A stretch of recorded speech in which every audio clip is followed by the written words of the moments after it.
Welcome back to Plumbing in Jamaica, where we give you plumbing at its best. Alright, so today we're going to talk about sewage piping in beams, okay? Sewage piping in beams, like you cast the columns and then you do the beams on top of the columns, and you don't want to have any pipes exposed on the exterior of the beams or on the columns. So what we do the piping within the beam. Alright, so I'm gonna just, alright, now I'm about let me see, 16 feet above the ground, standing on a ladder. As you can see, the ground is below me right there. A very far drop down. So that's a column right there, and the beam is going to be on the top. And inside the beam is where you're going to cast and then put the pipe in. Alright, so if you look over there, you see some that have already been cast. So there is a beam there, one there, a column there, and on the top you have the beam. So there is one beam in the middle from that existing wall coming over here to this wall in the middle, and we have a pipe right there as well. That's a 2-inch pipe. We have another beam over there. It stretches all the way out, extends 7 feet outward. Alright, so right there, as you can see, that's a kitchen right there on the existing second floor, and the wastewater pipe connects to that same existing pipeline.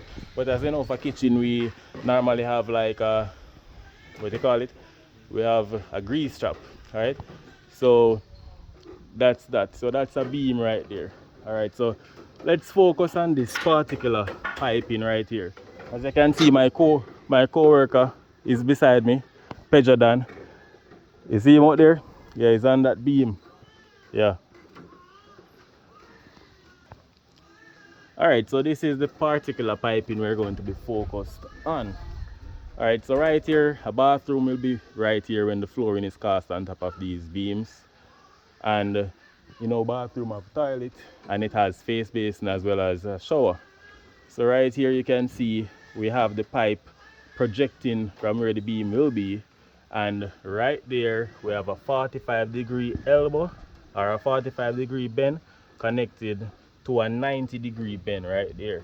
Alright, so I do that so that it's not so high, because you turn the 45-degree on a slight angle and then turn the 90-degree on a slight angle again, and you get a 90 and 45, but then you create back a 90-degree, as you can see.